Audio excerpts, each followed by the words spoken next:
শুভ সকাল বন্ধুরা। আজ হলো 30 ডিসেম্বর বুধবার। আজকের সকালের বিশেষ বিশেষ খবর হলো বিজেপি এজিপি নেতা থেকে সতর্ক থাকার আহ্বান প্রাক্তন বিধায়ক আমিনুলের। বিজেপির মুখোশধারী জার্সি পরে এবার কোনো লাভ হবে না, রেকর্ড ভোটের ব্যবধানে পরাজিত হবেন। কম রক্ষার দোহাই দিয়ে বিধায়ক হয়ে ভোটারদের সাথে প্রতারণার জবাব দিতে প্রস্তুত হচ্ছেন সুনাইয়ের গণদেবতা। পূর্ব সুনাইয়ের সুন্দরীতে সংবর্ধনা সভায় দাঁড়িয়ে এভাবে বিধায়ক সাজুকে বিতলেন প্রদেশ কংগ্রেস নেতা আমিনুল হক লস্কর।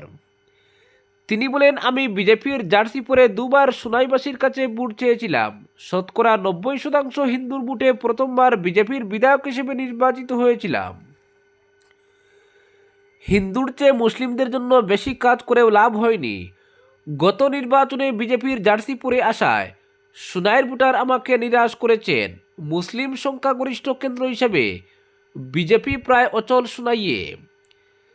26 বিধানসভা নির্বাচনকে সামনে রেখে সুনাইয়ের বিধায়ক বিজেপির মুখোশধারী এজিপির জার্সি পরে মাঠে নামার দৌড়ঝাঁপ করছেন। তিনি বলেন, এবার সুনাইয়ের শুভবুদ্ধি সম্পন্ন ভোটাররা বিধায়ক সাজুর প্রতারণা ও বেইমানির কড়া জবাব দেবেন। এদিকে সুনাই আসনের সম্ভাব্য প্রার্থী তালিকায় নিজের নাম বের হতেই নড়ে চড়ে বসেছেন আমিনুল শিবির। খুদ আমিনুল হক লস্করও খুশ মেজাজে সুর চড়িয়ে প্রতিপক্ষ বিধায়ক সাজুকে ঘায়েল করতে একের পর এক বাক্যবাণে বিঁধেছেন। তিনি বলেন, বিধানসভায় ঢুকে বিজেপিকে খুশি করতে সংস্কৃত ভাষায় শপথ নিয়েছিলেন। তার প্রত্যক্ষ মদতে সুনাইয়ে 6টি জিপি বিলুপ্ত করা হয়েছে। মেডিকেল কলেজ থেকে শুরু করে বড় বড় চিকিৎসা ও শিক্ষা প্রতিষ্ঠান বড়খোলা ও দোলাইয়ে পাঠিয়ে দিয়েছেন। গত 5 বছরে বিধায়ক হয়ে সাজু এসব বড় বড় কাজ করেছেন বলে কটাক্ষ করেছেন আমিনুল। তিনি বলেন, হাতি চড়ার অভ্যাস নেই সুনাইবাসীর। বিগত দিনে আমি দুবার জোয়ান হাতি নিয়ে সুনাই গিয়েছিলাম, হাতি পছন্দ হয়নি সুনাইয়ের জনতার। এবার বুড়ো হাতি নিয়ে সাজু মাঠে নামতে চাইছেন। হাতি মাঠে মারা যাবে, সুনাইয়ের ভোটার অপকর্মের যোগ্য জবাব দেবেন। অপরদিকে সাইরাং গুয়াহাটি যাত্রীবাহী ট্রেনের সময়সূচি পরিবর্তন হচ্ছে না, এমন খবরে সোমবার সন্ধ্যায় আনন্দ উল্লাসে মেতে উঠেন হাইলাকান্দি শহরবাসী।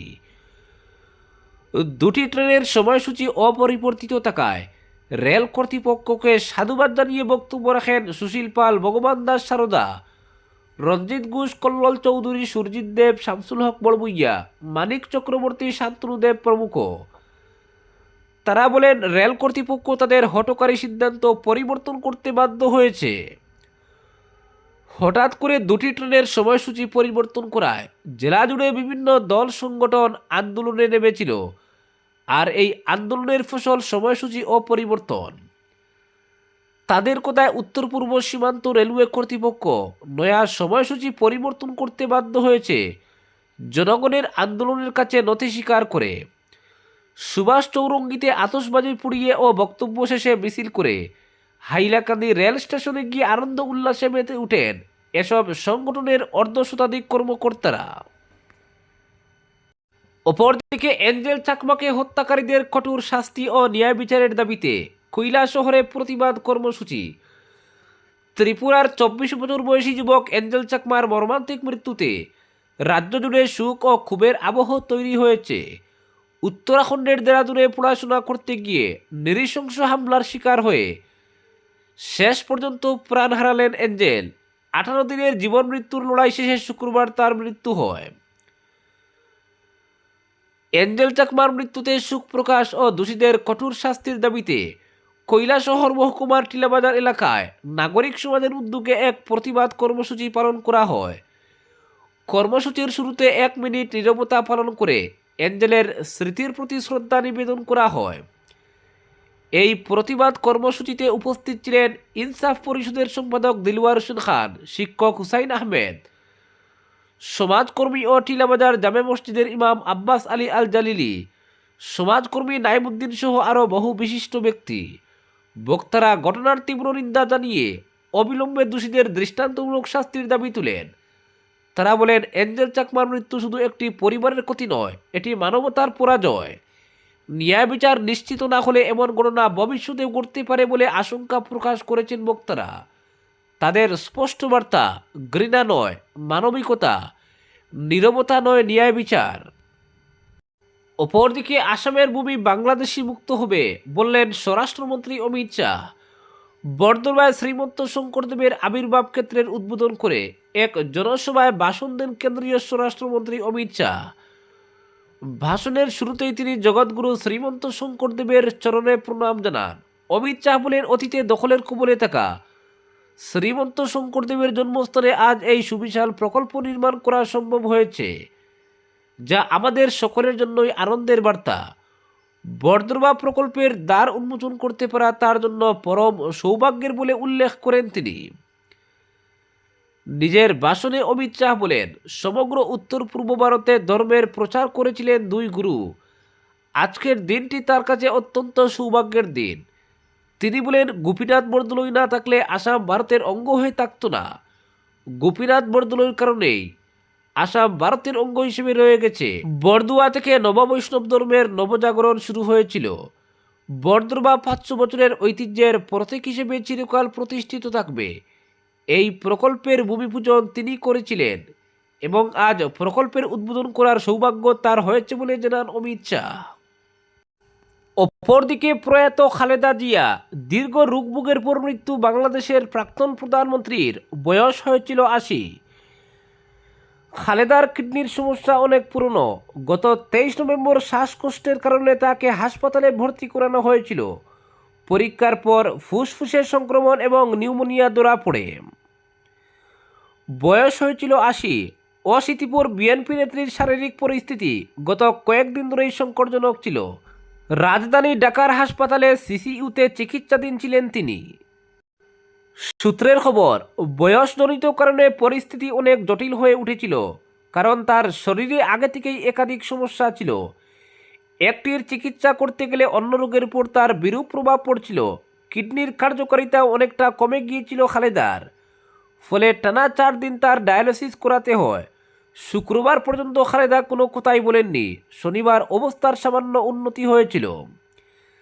শেখ মুজিবুর রহমানের কন্যা হিসেবে যেমন বাংলাদেশের রাজনীতিতে প্রতিষ্ঠিত হয়েছিলেন হাসিনা, তেমনি খালেদার পরিচিতি ছিল জিয়াউর রহমানের স্ত্রী হিসাবে। স্বামীর মৃত্যুর পর অবশ্য নিজেই নিজের পরিচিতি তৈরি করেছিলেন খালেদা। হাল ধরেছিলেন বাংলাদেশ জাতীয়তাবাদী পার্টি অর্থাৎ বিএনপির। 1991 সালে বাংলাদেশের প্রথম মহিলা হিসেবে প্রধানমন্ত্রী হন খালেদা জিয়া। 2 দফায় বাংলাদেশের প্রধানমন্ত্রী হয়েছেন খালেদা।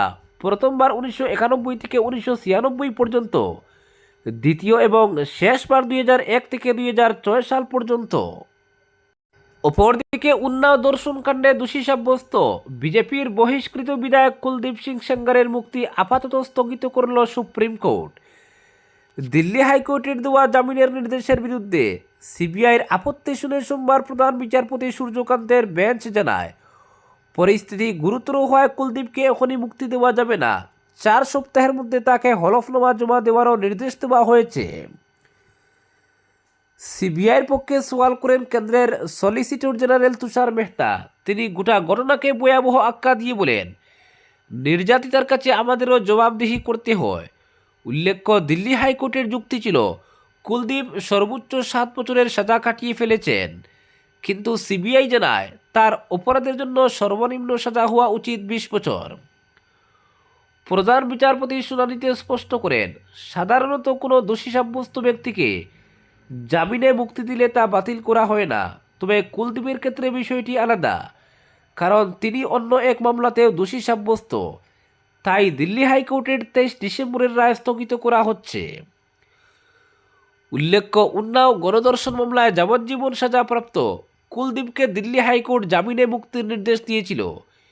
এই রায় প্রকাশের পর দেশ জুড়ে ক্ষোভ চড়ায়। নির্যাতিতা ও তার পরিবার সুপ্রিম কোর্টে যাওয়ার সিদ্ধান্ত নেন। তারা রাহুল গান্ধী ও সোনিয়া গান্ধীর সঙ্গে দেখা করে আইনি সহায়তা চান। পরে সিবিআই ও সুপ্রিম কোর্টের দ্বারস্থ হয়।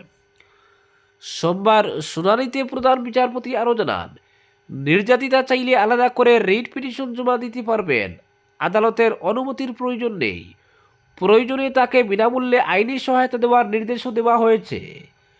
আপাতত কুলদীপের পক্ষ থেকে কাউন্টার এফিডেভিট তলব করা হয়েছে। মামলার পরবর্তী শুনানি হবে জানুয়ারিতে। ততদিন পর্যন্ত জেলেই বন্দী থাকবেন কুলদীপ সেঙ্গার। এই রায়ের পরেই সরব হয়েছেন নির্যাতিতা। সংবাদ মাধ্যমে তিনি স্পষ্ট জানিয়ে দেন, তার লড়াই শেষ হবে না যতক্ষণ না কুলদীপ সেঙ্গারের মৃত্যুদণ্ড কার্যকর হয়। তার কথায় আমি বিচার পাব, সুপ্রিম কোর্টের উপর আস্থা রয়েছে। যতক্ষণ না ওর ফাঁসি হচ্ছে ততক্ষণ ওই লড়াই চালিয়ে যাব। আমার বাবাও বিচার পাবেন। আজকের বিশেষ বিশেষ সংবাদ এখানেই সমাপ্ত।